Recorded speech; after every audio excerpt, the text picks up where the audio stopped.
No matter what, every person that's doing something out of the norm right now undoubtedly was told that they couldn't do it. And sometimes the only person you can listen to is yourself.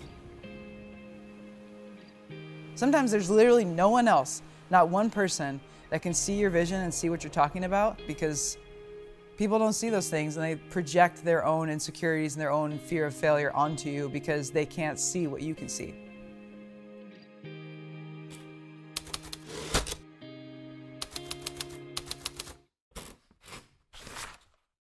The journey wasn't easy for the former Division I softball catcher.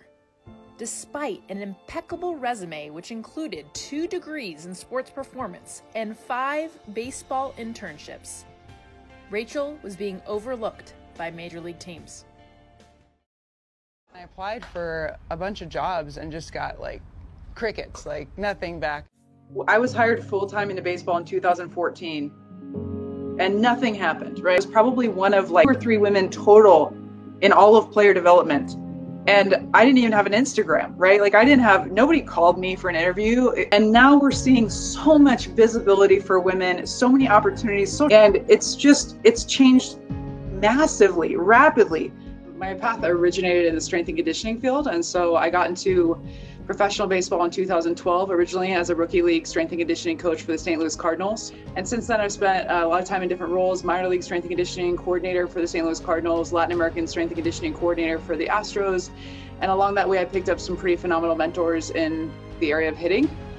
So my current boss, Dylan Lawson with the New York Yankees, was a minor league hitting coach with the Houston Astros. That's where we originally met early on, and I'm talking about 2011, 2012, when I was first getting into the game. I was on the phone with my sister one day, actually, and I was expressing my concerns about getting overlooked because I was a woman, and she said, well, why don't you change your name to a man's name? I changed it to Ray, and after a pretty tough year in 2013, being, I would say, pretty blatantly discriminated against by multiple clubs, I changed my name to Ray and got some pretty immediate response. It was a glimmer of hope once I changed my name to see the great response, knowing that my resume was qualified and I just needed the right team to be willing to hire a female coach. You know, whether they end up being in the big leagues or not is really not my main concern. It's developing them as young men and asking them to ask more of themselves. From a more global view, you know, after baseball, what does that look like for them? I would be a failure as a coach if all I did for them is increase their batting average.